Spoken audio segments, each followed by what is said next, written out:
Hey dude, I think I figured out a way you can save time on this video. Well, I don't have any Leaf goals to talk about, but how else can I save time? I just overdubbed your intro from last time. Here it is. Seriously though, Leafs lose 2-0 to the Rangers. You ready? Big news. What? Seriously? No pigs yet. What? What was he doing? Wow. Bring him on. Beautiful. Leafs lose 2-0, this is a recording, to the New York Rangers, which means the Leafs haven't scored for 2 entire games. Problem? Lots of interesting storylines heading into the game though. After Luka Caputi played his first game as a Leaf this season in Boston, Christian Hansen got the call-up and he had his first NHL action of the year against New York. It was a good week for Marlies that have Twitter. Boom! And of course, to raise awareness for breast cancer research, Mike Komisarek and Colton Orr both wearing a little pink for this game. So what does Komisarek do? He and his equipment get into a scrap with Brandon Prust, getting his pink equipment a little bit more airtime on a national broadcast, Hockey Night in Canada. Mike Komisarek, good Canadian boy from the States, I tell ya. What? So the Leafs with the nice little scrap off the bat, getting some scoring chances, they got the momentum, right? Wrong. Brian Boyle scores to make it 1-0 for the Rangers. Here's a guy who has 4 goals on the season, and 3 of them are against the Leafs. But it's okay, second period, Leafs keep pressing on, we're taking tons of shots. Who gets rewarded? The answer would be Ryan Callahan on a penalty shot for the Rangers, 2-0. Phil Kessel dives, takes down Ryan Callahan, and that's what leads to the penalty shot.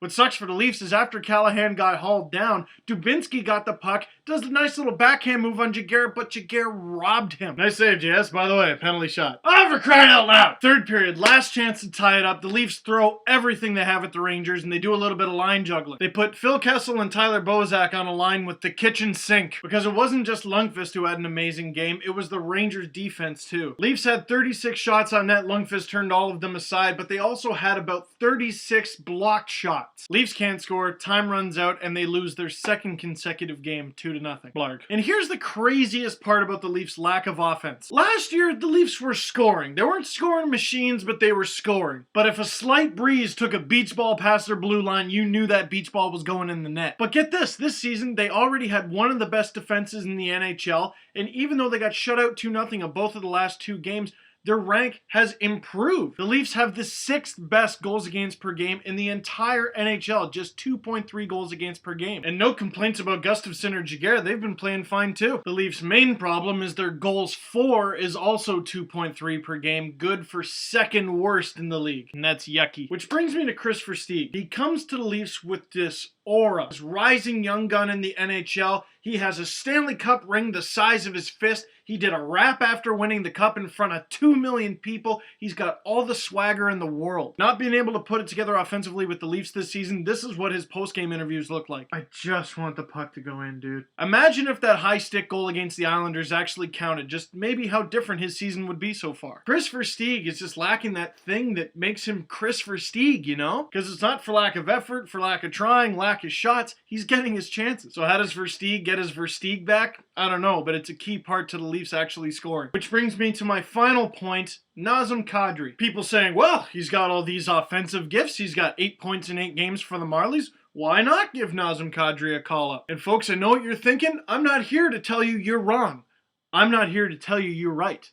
I'm here to tell you that there were about 2,000 people at the Marlies' last home game, and maybe you don't know what you're talking about. Hey, they should call up this guy and send that guy down, and Wilson and Burke are idiots, and I know everything. Do you, guy who hasn't been to a game yet this season? Oh, all you need to know is you got 8 points in 8 games. Any dummy can read the box score and tell me how many points he's got. How's he been playing? And I'm not here to scold you to tell you how to spend your money. I don't care what you do with it. What I do have a problem with, though, is people who claim they're experts and they know everything when they don't watch the games. And it's not for lack of coverage either. Chancellor's got a blog on marlies.ca. There's tons of guys on Twitter now that cover the Marlies, including Chancellor. He's got his own videos on Leaf Space, YouTube. Watch him. I see how hard Chancellor works. He's at the office until like 3 in the morning. Just watch his stuff. He's got tons of post-game interviews with the Marlies, with Nazem Kadri, who apparently you know so much about. So watch him. And by the way, let me stop you before you say it. Oh, the Marlies haven't been playing very good this year.